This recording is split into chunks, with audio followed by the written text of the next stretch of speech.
A aeronáutica acabou com o concurso de sargento. Fala, meus lobos, para quem não me conhece, meu nome é William e sejam muito bem-vindos à Alcateia do Ensino. Nesse canal a gente fala aí sobre as Forças Armadas, os concursos da SpaceX, AFA, EAR, e acabou de passar o concurso da EAR, foi nesse domingo. E galera, tá me surpreendendo bastante essa prova da EAR. E quando eu digo surpreendendo, é negativamente. Afinal de contas, foi uma prova muito fácil, indo até na contramão do que está acontecendo em outras provas. Por exemplo, prova da EPICAR, que está sendo até um pouquinho mais difícil do que nos anos passados, mas essa prova aqui para ser sargento, qualquer idiota consegue passar?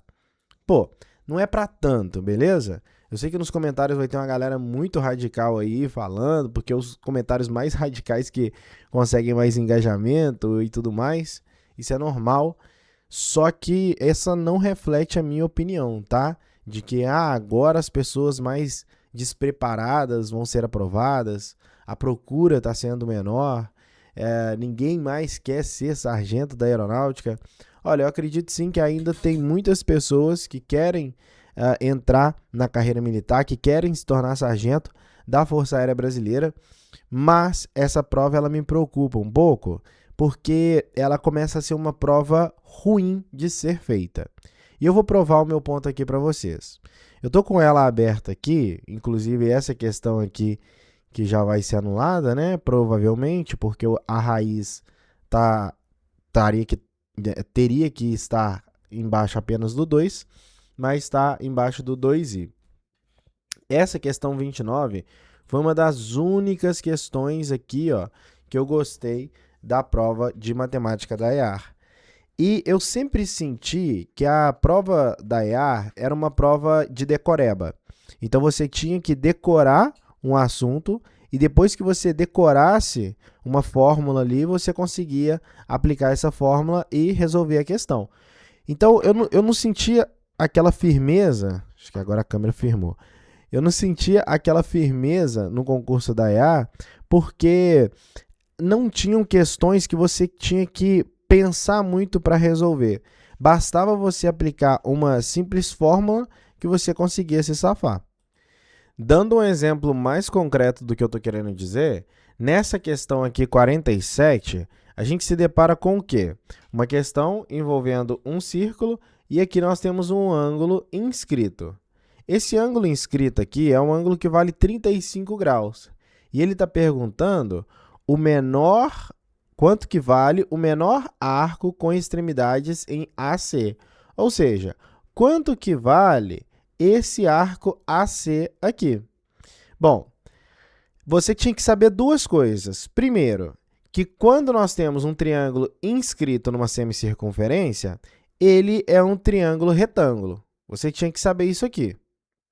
Segundo, você tinha que saber também que esse ângulo aqui é um ângulo de, obviamente, 55 graus, porque 55 mais 35 dá 90, mais 90 180. E a segunda coisa que você tinha que saber, que eu estou falando aqui, é a relação de ângulo inscrito. Isso aqui é um ângulo inscrito, ele está dentro da circunferência e a bundinha do ângulo está encostando aqui na circunferência. Então, ele enxerga um arco que vale o dobro do seu valor, ou seja, 110. E aí você marca a resposta certa, letra bravo. Então, é muito mais uma prova de decoreba do que uma prova de conhecimento mesmo aplicado. Vocês podem notar que tem pouca matemática financeira, tem poucas questões de probleminhas. A maioria das questões é nesse padrão. Você tem que lembrar uma fórmula, você tem que lembrar uma relação, e aí a partir dessa relação você resolve a questão. Até mesmo essa outra questão que eu curti pra caramba, que foi a questão de número 29, até essa questão mesmo aqui, você tem que lembrar fórmulas de geometria analítica. Então, por exemplo, aqui, a questão está pedindo a área desse trapézio. Você poderia, por exemplo, dividir esse trapézio em dois triângulos, o triângulo BCE e o triângulo BDE. E aí você tinha que lembrar a fórmula da área do triângulo. Essa fórmula é em geometria analítica que se aprende, que a fórmula da área do triângulo ela é calculada como meio vezes a determinante, né? Então, a determinante do quê? Dos pontos B, C e E, e depois você somaria com metade da determinante dos pontos B, E e delta, né? E aí você somaria a área desses dois triângulos que eu falei anteriormente. Tem outras formas de fazer, mas pela fórmula da área do triângulo eu acho melhor. Agora, isso, pessoal, não quer dizer que a prova seja uma prova ruim, tá? Ter muita decoreba na prova, ter que aplicar somente fórmulas, não quer dizer que a prova é ruim. Quer dizer que eu não gosto muito das questões da EA. Eu não gosto muito das questões da EA. Eu prefiro as questões, por exemplo, da SpaceX, que está num nível um pouco mais difícil, mas é um nível um pouco mais bem trabalhado. E falar a verdade com vocês, o pessoal pode até achar ruim, eu até prefiro a prova do Enem, eu prefiro as questões do Enem do que as questões da EA. As questões da EA são muito simples de serem feitas. E quando eu digo simples, até as questões que são difíceis, elas são simples de serem feitas. Por exemplo, essa questão 29 que eu acabei de apresentar é uma questão difícil, porque se a pessoa não sabe a fórmula, ela não resolve. Mas se você souber a fórmula, ela é simples, apesar de ser difícil, ela sai com facilidade, tá? Então, assim, e qual que é o problema dessa prova atual da EA? Voltando naquela questão que eu falei com vocês, dessa aqui de geometria plana, qual que é o meu problema com a prova da EA?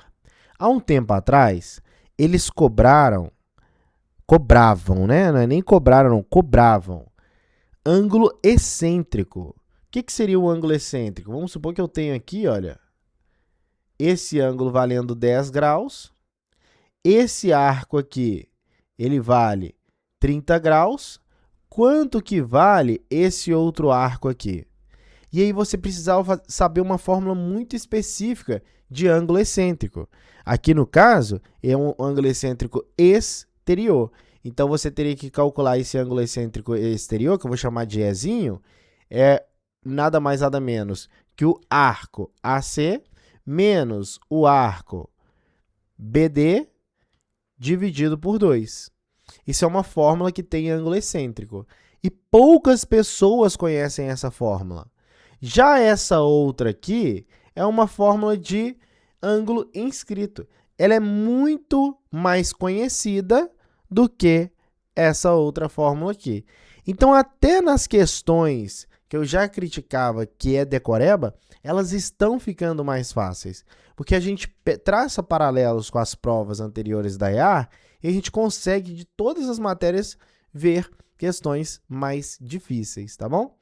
Tem aí na prova de matemática 3 questões que estão para ser anuladas, tá bom? Essas questões provavelmente serão anuladas. Aquela questão do polígono, essa questão também dos números complexos que eu apresentei para vocês. Mas, no geral, eu estou achando essa prova um pouco mais fácil e creio que a nota de corte ela tende a subir um pouco por causa disso, tá? Ô, William, mas não deveria abaixar, não? Não, porque se a prova fica mais fácil, todo mundo consegue acertar mais questões.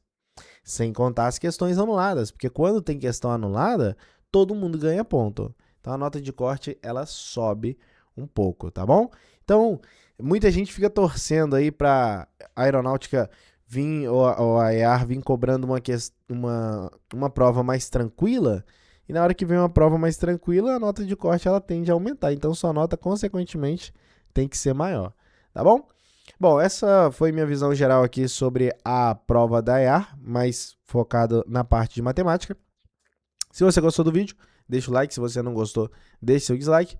E o seu comentário é muito bem-vindo. Forte abraço, até o próximo vídeo e falou!